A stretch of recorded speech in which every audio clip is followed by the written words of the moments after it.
افسوسناک خبر اڈیالہ جیل سے اس وقت براہ راست آپ کو مناظر دکھا رہے ہیں، اور ایک افسوسناک خبر بھی آپ کو دے رہے ہیں کہ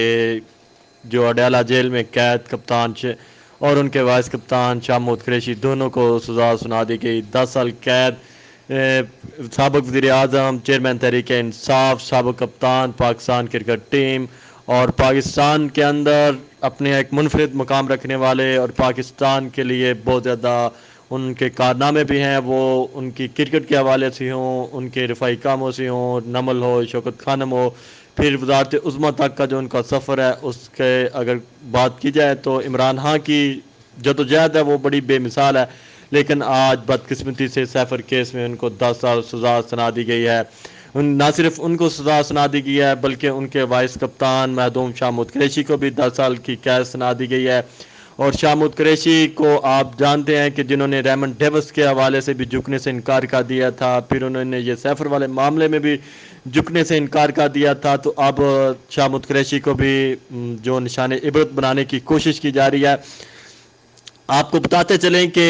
گزشتہ رات کو بھی جب ہم اس کیس کو فالو کر رہے تھے تو یہ پاکستان کے ایک منفرد کیس تھا کہ جب رات کے 1 بجے تک عدالت لگی رہی تھی، اس لیے عدالت لگی تھی کہ عمران خان کو سزا سنانی ہے اور عمران خان کو جو ہے نشان عبرت بنانا ہے، تو کپتان کو نشان عبرت بنانے کے لیے یہ سب کچھ کیا جا رہا تھا۔ اسٹیٹ نے اپنی طرف سے وکلا کو مقرر کیا اور یہ ساری چیزیں کی گئیں، تو اس وقت جو صورتحال ہے وہ انتہائی کشیدہ ہے۔ عمران خان کی بہنیں علیمہ خان، عظمیٰ خان اس وقت بھی موجود ہیں اور وہ کافی پریشان نظر آ رہی ہیں۔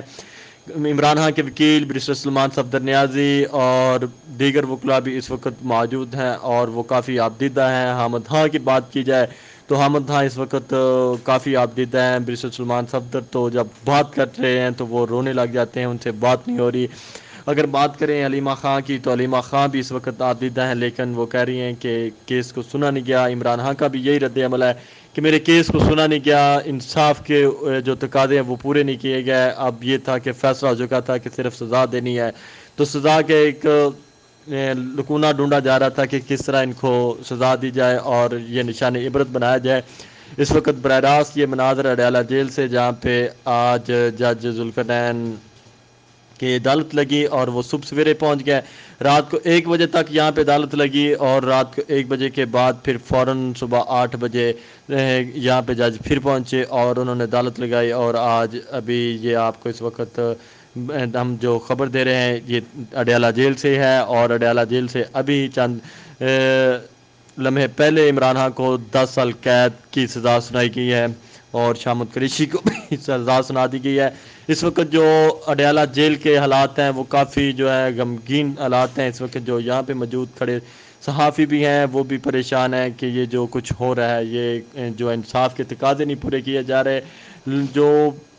آپ نے ان کو سزا دینی ہے تو کسی اور کیس میں سزا دیتے، کسی میں کچھ نکالتے، ڈھونڈنے کی کوشش کی جاتی، لیکن عمران خان کے حوالے سے کچھ نہیں ملا، تو اب سیفر کیس میں آخرکار ان کو 10 سال سزا سنا دی گئی ہے۔ کارکنان عمران خان نے اپنے کارکنان کے لیے بھی ایک اندر سے پیغام بھیجا، انہوں نے کہا کہ میرے جو کارکنان ہیں ان کو پیغام دے دو کہ آپ نے مشتعل نہیں ہونا، آپ کا کپتان جو ہے اس کے حوصلے ابھی تک اسی طرح بلند ہیں، باقی لوگوں کے تو حوصلے اس وقت پست ہیں، لیکن عمران خان کی اگر بات کی جائے تو وہ اسی طرح بہادری کے ساتھ کھڑے ہیں، اسی طرح ان کے چہرے کے اوپر کوئی مایوسی نہیں، کوئی پریشانی نہیں۔ جب ان کو سزا سنائی گئی 10 سال کی تو جب ان کی طرف حامد خان نے دیکھا تو انہوں نے حامد خان کو حوصلہ دینے کی کوشش کی، انہوں نے کہا حامد خان آپ نے حوصلہ نہیں ہارنا، میں آخر تک لڑوں گا، اور آپ جا کے کارکنان تک میرا پیغام پہنچا دیں کہ میں کھڑا ہوں، میں ڈٹ کے کھڑا ہوں، آپ نے مشتعل نہیں ہونا، آپ نے 8 فروری کی طرف اپنا پورا فوکس کرنا ہے۔ 8 فروری آنے والا ہے، آپ نے اپنے ووٹ کے ذریعے یہ سب چیزیں کرنی ہے، آپ نے کسی چیز کو اپنے سر پہ سوار نہیں کرنا۔ اور انہوں نے یہ حامد خان کو بڑا اہم پیغام دیا ہے کہ جاؤ اور جا کے کارکنان تک یہ پیغام پہنچا دو۔ علیمہ خان کو بھی کہا گیا ہے کہ آپ حوصلہ نہ ہاریں، ڈٹ کے کھڑے ہو جائیں، 8 فروری کا انتظار کریں اور کارکنان کی توجہ ہے جو 8 فروری کی طرف جائیں۔ اور یہ اس وقت براہ راست مناظر